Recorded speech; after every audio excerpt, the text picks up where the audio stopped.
You see, I don't have a problem with people migrating from Nigeria to any other part of Africa. I don't have a problem with that. But I'm going to leave you with a question, because this video is specially for the Nigerians that live abroad. Whichever part of the world you live outside the shores of Nigeria, this video is for you. If everybody choose to leave the country, who will fix it? And if the country we've all migrated to wasn't fixed, where could we have had a place to run to? If you say you left Nigeria to get greener pasture and the life out there is better, what if you were a landlord in your own house? You suddenly have issues with the house. Would you not rather stand to fix it than to abandon it for your neighbors? This is just a few questions, because I'm using these questions to respond to a video I just watched made by a Ghanaian. I watched this video and it touched me. To know that the most powerful and biggest black nation in the world, the richest country in the world, is being ridiculed this much because of poor leadership. And the people that are out, when I mean the people, the best talents, people with the highest level of knowledge that ought to have fixed the country, are all leaving the country for the less qualified, for those I would refer to as less privileged or non-living things to take charge of. Is this the Nigeria we truly wish to have? We are living the best country, running to a country that by standards, by the blessings of nature, are far below our own country, because we have poor leadership issue. We have become too weak, and we have become too weak and divided to fight against the crisis and disaster of bad leadership. That's the only thing that Nigeria has. Now, who is going to fight this thing if we all keep running? I saw this video from this Ghanaian and I shook my head. It's a very intelligent video, and I will plead you to take your time to see it to the end. See you after the video. Nigeria is the heartbeat of Africa. They are the sound and rhythm of Africa to the world because of their sheer size and talents. That is undeniable. Africa's name, to some extent, goes as far as Nigeria goes in many ways. They are a force to reckon with, and that force, ladies and gentlemen, is also a problem to deal with. This is a country its people speak the loudest, both within and outside their borders, in spite of the many terminal challenges they face every day.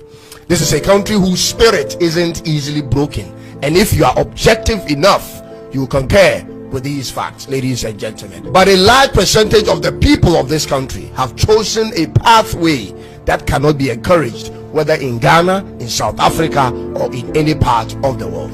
And this is what they have done, ladies and gentlemen.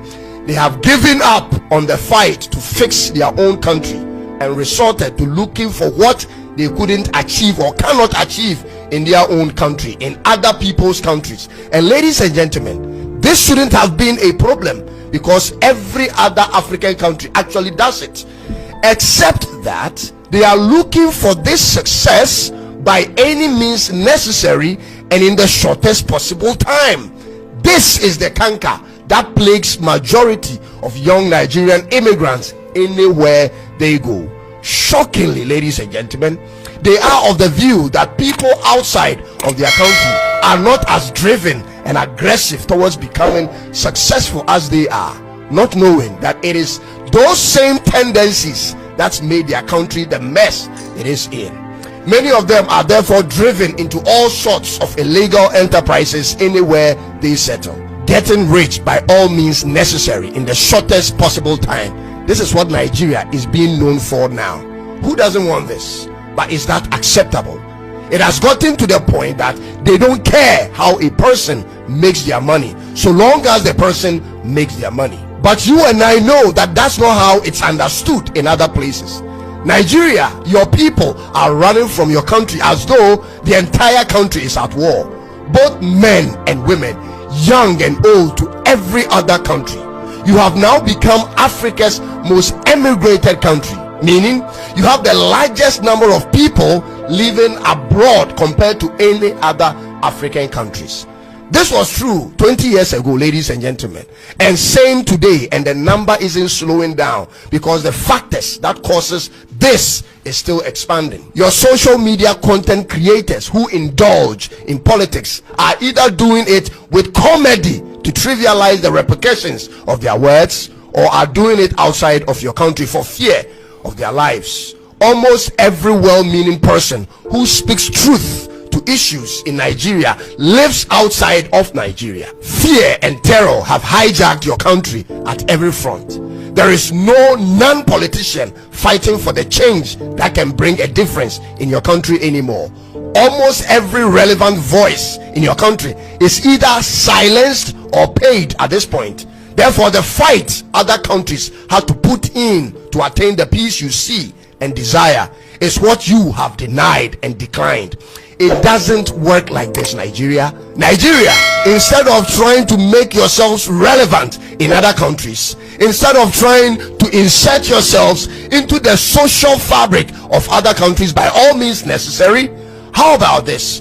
How about you go back home and build your country? You have a country that could use a lot of the smart people. How be it, ladies and gentlemen, that the ones who claim to be smart are leaving or have left the country? Ladies and gentlemen, who have they left behind? How will you build your country like this? You have abandoned your country to politicians and cabals whose interest is similar actually to yours. And here is my explanation to that. Similar to yours in the sense that these politicians and cabals have conquered the country and now enjoy the monopoly of their powers and will hold on to it by any means necessary as long as they can. And that same spirit, ladies and gentlemen, is what most young Nigerians carry around to other countries. Are you any different, if I may ask? You want to dominate and entrench your dominion by all means necessary in the country you've moved to for as long as you can, just like your politicians and your cabals. Ladies and gentlemen, this is the chaos in your country, and the same chaos is being exported to other African countries and to most parts of the world. You have for years elected leaders with similar mindset that has been proven over time to not work, and you don't seem to change. You have allowed for a system that manipulates and rigs election in favor of people who are clueless about nation building to lead. You have a 73-year-old president who's definitely older than 73 complaining about Nigeria not producing anything to the media. The people are complaining to the government, and the president is complaining to the media. Ladies and gentlemen, can't you see the mismatch in those who lead your country and how that has been the crux of your challenges? Does the president of Nigeria know that it is his responsibility to handle the situation or not? Ladies and gentlemen, old man ruling the most dominant country in Africa, forcing every one of you to run to other places, seeking for change and recognition which you can't even find in your own home country. What other change is there for you apart from the changing of the leadership of your country for once in your lives, Nigeria? Now all of Africa will have to endure and suffer the onslaught of challenges many of your people migrate with. So let me believe we all saw that and we heard him loud and clear. And if you've actually seen the video down to this point, Odalo appreciates you. Thank you very much. And I'm going to use this opportunity to crown it by leaving us with a multi-million-dollar question. The question is this: if we all are actually running away from our country, who indeed is going to fix it? Will there be a situation where you as a landlord will have to run away from your house because it now develops fault, leaving it for who to fix? I leave you with this question, and I hope to find your answers at the comment section. And as for you who have left Nigeria because Nigeria has a bad foundation, has issue, has problem, maybe you just need to survive and Nigeria wasn't that environment, you left for abroad. And you've been in that abroad, still supporting that problem that sent you away from home. Like I've always said in my video, and I'll say it here again, it shall never be well with you. It is your corpse that will be brought back to this country. I swear, you cannot be an enemy of Nigeria and expect to survive outside Nigeria and still supporting the bad Nigeria that you ran away from. They will definitely bring your corpse back home at the time that you don't expect. I leave you guys with this. I hope to see you again in my next video.